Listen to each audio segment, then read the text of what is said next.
Welcome to another episode of Painting the Talisman Sabre Way, where we go over how to paint your own 3D printed Talisman Sabre Terrain to match the pieces found in our fully painted sets.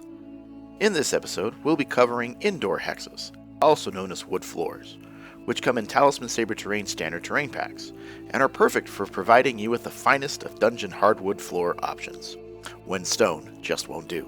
So, if you would like to learn how to paint your floors like ours, grab a brush, and let's paint.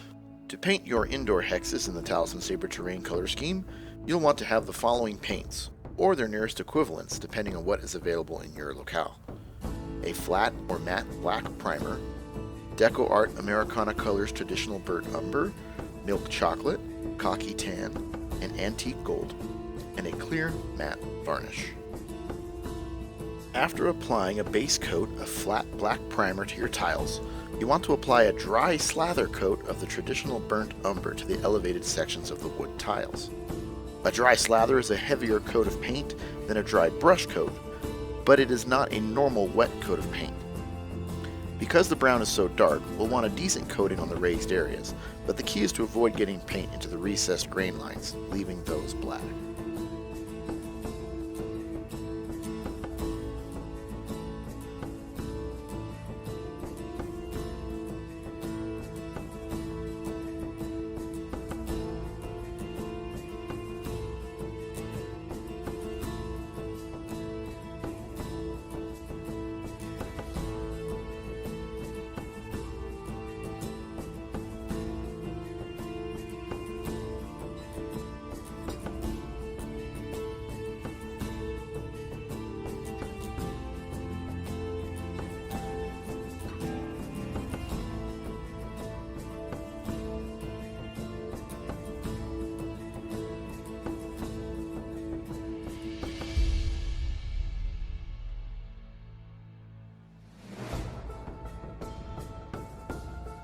Next, with a clean dry brush, you'll want to apply a dry brush coating of milk chocolate to the tiles.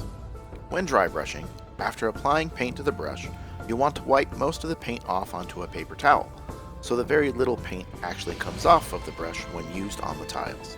The key to dry brushing is to take quick light strokes across the edges of the terrain piece, attempting to accentuate the edge and raised areas, while leaving the center or recessed areas of the hex predominantly black.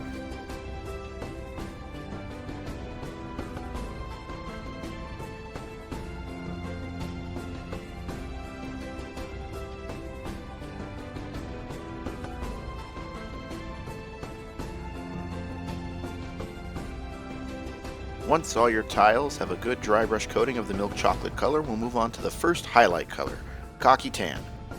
With a clean dry brush, we're going to dry brush a lighter coating of the Khaki Tan over the milk chocolate color, again focusing on highlighting only the edges and elevated sections of the hex, while leaving the recessed wood grain areas or between the plank areas of the tiles predominantly black. With this subsequent dry brush coating, the key is to not completely paint over the previous coat of paint, but only add a highlight coating to the elevated areas with the lighter khaki color.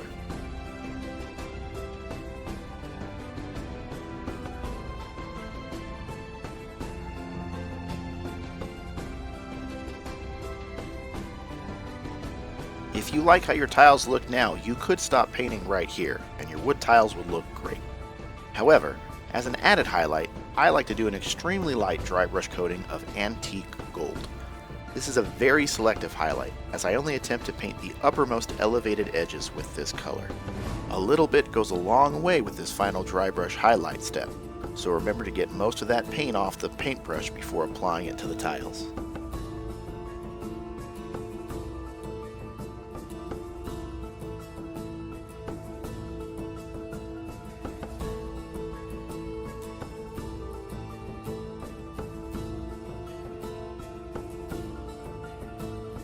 Hopefully all that painting didn't make you bored. But now that all your tiles are complete, spray them with a clear matte or non-glossy varnish to protect and seal the paint, set up your preferred scenario, and enjoy.